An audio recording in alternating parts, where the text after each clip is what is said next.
We guide you through how to find your Instagram profile URL link in just a few simple steps.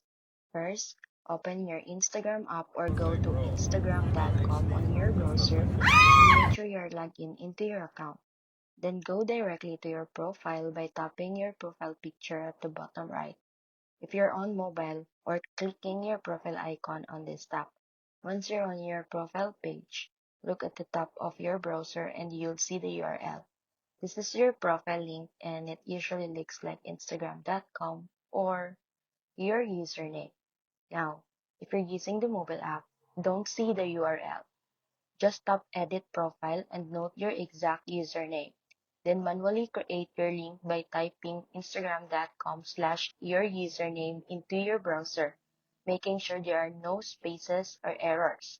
After that, you can copy the link and use it anywhere like sharing with your friends, adding it to your bio on other platforms, or sending it for business or collaborations.